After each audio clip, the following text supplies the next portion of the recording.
Starting with a tall chest, shoulders are locked back and down. We are hinging at the hips to get into position. From here, using a reverse grip, retract the shoulders and pull the weight towards your sternum, squeezing your shoulder blades together. 3 things to keep in mind. We need to keep our back neutral, so not arching over like this.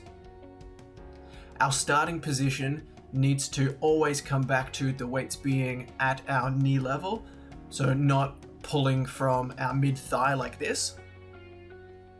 And to hit our back effectively, tilt your wrists backwards. If we curl with the wrists, that triggers our bicep and takes the tension off our back. When we tilt the wrists, our arms are switched off a little bit more, which allows our back to do its job.